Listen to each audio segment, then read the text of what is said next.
অগ্নিমিত্রা পালের বক্তব্য একদম সঠিক।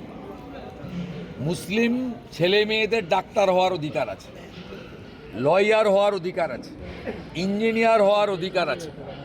মাদ্রাসা থেকে ধর্মীয় শিক্ষা নিয়ে ডাক্তার ইঞ্জিনিয়ার হয় না। এটা অগ্নিমিত্রা পালের কথা নয়, আসামের মুখ্যমন্ত্রীর কথা। সেই কারণে আসামে মাদ্রাসা চালিয়েছেন, এরকম 700 মাদ্রাসা তারা বন্ধ করে দিয়ে সরকারি শিক্ষা ব্যবস্থা মেন স্ট্রিম এডুকেশনে কনভার্ট করে দিয়েছেন তাদের মাদ্রাসাগুলোকে।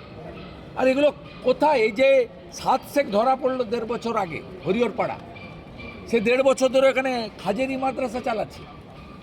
সে আনসারুল বাংলার জঙ্গি, এখানে জঙ্গি মডুল করতে এসেছিল। কি খারাপ কথা বলেছে। আর শুক্রবারের প্রশ্ন তো মুখ্যমন্ত্রী বলেছেন যে শুক্রবার ওরা প্রটেস্ট করে। কাকে বলেছেন? অগ্নিমিত্রা পাল সেই কথা বলেছেন যে কেন মোথাবাড়ি, ধুলিয়ান, শামসেরগঞ্জ, বেলডাঙ্গা এগুলো এটি বিশেষ দিনে হয়। এটা মুখ্যমন্ত্রীর ঘোষণা, এটা তো অগ্নিমিত্রা পালের কথা না। অগ্নিমিত্রা পাল কোট করেছেন মুখ্যমন্ত্রীর কথা, যে মুখ্যমন্ত্রী 2 সপ্তাহ আগে বলেছেন শুক্রবার ওরা একটু প্রতিবাদ করে। ওরা কারা? সন্তোষী মাতার পুজো যারা শুক্রবার করে তারা নিশ্চয় নয়। শুনুন, ওরা গরিব মুসলমান, শিক্ষিত মুসলমান সরে গেছে ওদের কাছ থেকে, ওই আতঙ্কে মুসলিমদের মসিয়া সাজার চেষ্টা করে। এই যে ভিতরে বাইরে চিৎকার, এর মূল কারণ হচ্ছে আমি লড়ছি দেখানোর জন্য। তো উনি যা যা কথা বলেছেন উনি নিজেই ঠিকার করুন। বলেছেন আমার ধর্ম মহান, যারা আমার ধর্মে জন্মগ্রহণ করেনি তারা সবাই দুর্ভাগ্যশীল, আমি সৌভাগ্যবান।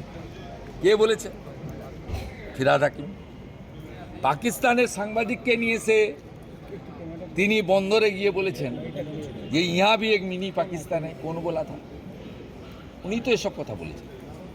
উনি যে সমস্ত কথা বলেছেন ভোট ব্যাংকের স্বার্থে সাম্প্রদায়িক রাজনীতি করার জন্য, এগুলো মানুষ জানে, দেখেছে। আমরা নিরাপত্তা চাই, স্বচ্ছভাবে ভোট চাই।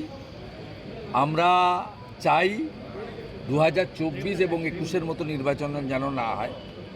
আমরা চাই ক্যামেরা বন্ধ করে যেন ভোট না হয়। আমরা চাই ভূতেরে যেন ভোট না দেয়।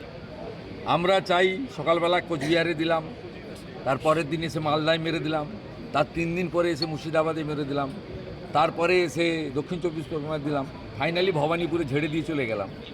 এই ব্যবস্থা বন্ধ।